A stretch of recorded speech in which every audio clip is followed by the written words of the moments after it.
Well, hey everybody. Today's fun woodshop project is a migratory cover.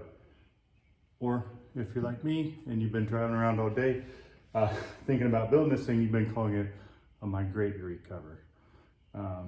If you watch Monty Python and the Holy Grail, you'll get it.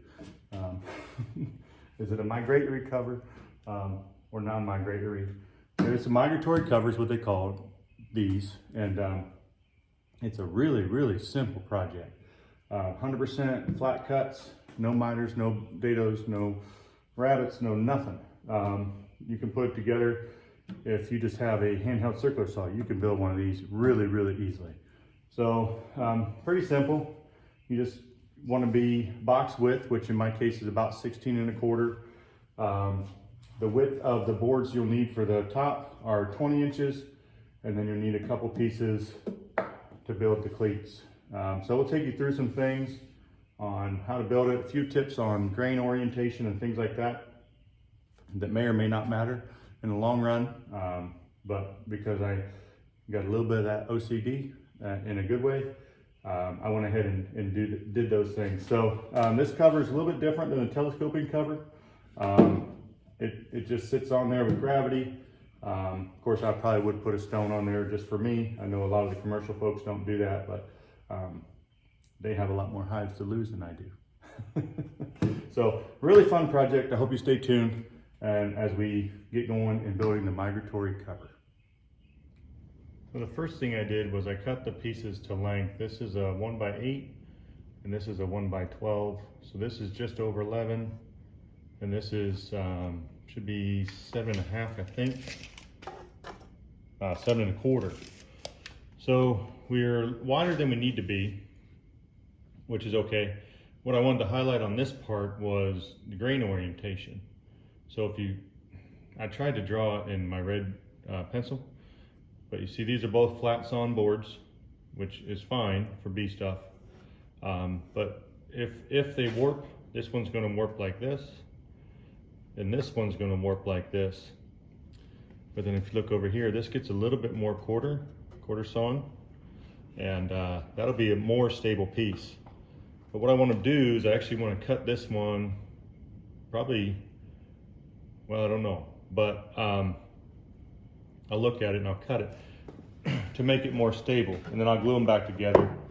But if you see here, this is a really easy way to tell if you're flat sawn or quarter sawn. If you're flat sawn, you get these big spots. These are the wide spots. This is where the ring actually comes around. If you're more on the lines of quarter sawn, you'll see here that these are the growth rings. So as this tree was standing up, it was cut to just regular sawn, but I happened to catch some here with this quarter. So this will be inherently more stable than this, and this will be about the same. So what we'll do is we'll try to do this a little bit. If we leave it, you see how now we're gonna cup down, cup up, probably not cup at all on the quarter. And probably don't need to go to that level in beekeeping. Certainly if you don't have the means to cut them and put them back together, you don't have to. It'll be just fine.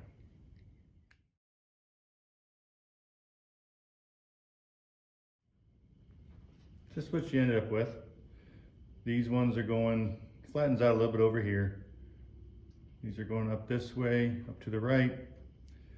This is still all flat, but it's okay. And then these ones are going down to the right. So they should work against each other.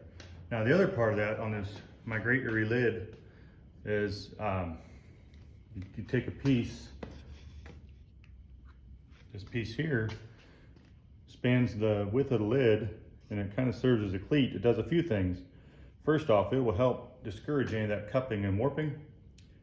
But secondly, it gives you a spot to nail your front to. So we will get this assembled, and then I think I'm not even going to use clamps necessarily. I think I'll just use this as my nailer, and I'll use some glue on it. Even though it's cross grain, it's 90-degree grain, it's a bee equipment, and it'll be fine. And then we'll go from there.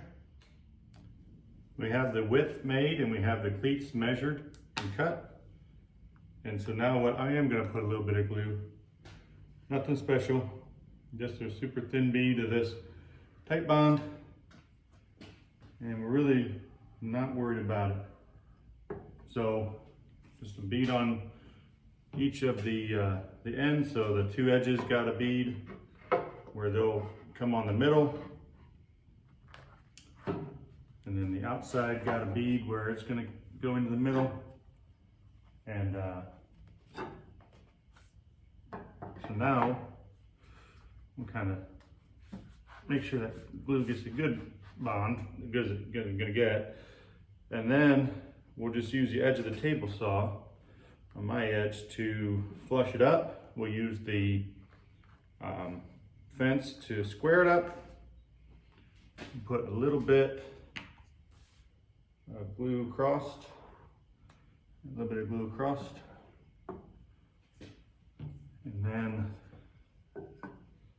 make sure it's basically square. And then I've got the 1-inch narrow crown staples in here.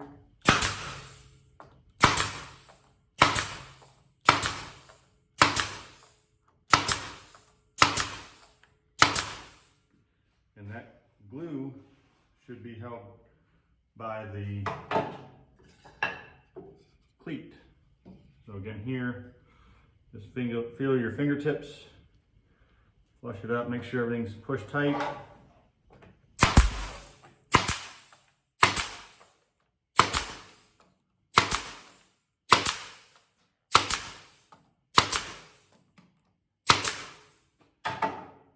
So there's to it. We've got one last step, and that is to put the edge lips on. And so we'll go cut those and figure out what those want to look like. The final step, we have two pieces. These ended up being 2 inches wide and just the width of the box. And that just gives you enough for a little bit of an overhang lip. So what we'll do, we'll throw some glue, just real easy, just a little bit of glue. And then we'll still stay with those inch staples. We're still using our table saw as a helper. And we'll send these home with some 1-inch brads, or 1-inch staples.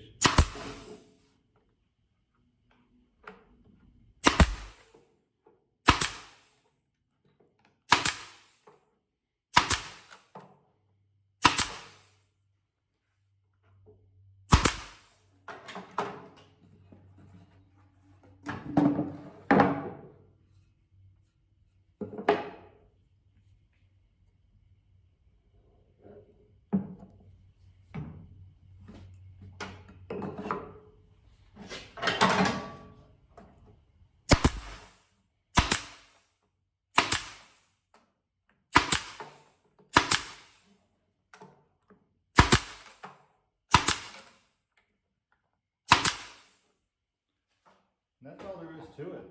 So, seeing this and how easy it was to build, you can really understand why the commercial folks, especially the ones that I watch, you know, Stepler and the Uribe family, why they use the migratory lids. You can really knock these together fast. All straight cuts, square cuts. You know, counting the video time, it probably was, this is the first one I ever built. But counting the video, even setting up and trying to figure out how to film it and all that, man, it was fast. So I'm gonna give these a try this year. If they work, I'll keep making them. If they don't work, I'm not really out of anything. Some other things you could do, some people feed. Bob Binney is another guy that I watch this commercial, and he feeds right through his migratory cover. You could just drill your hole there, whether you bucket feed or jar feed, however you feed. I probably won't do that for these. I'll probably leave them alone because I don't want to have an opening in these right now. We'll paint it, give it a couple good coats of paint, but I'm confident this will be a good lid, and I'll let you know throughout the year. So you'll probably see me using it. Might crank out a few more tonight while I've got a few hours in the shop and I have the wood to do it with. So hope that was useful. Hope that you got something out of it. If you did, give me a thumbs up, like, comment, subscribe. Always like questions. Other than that, thanks for watching.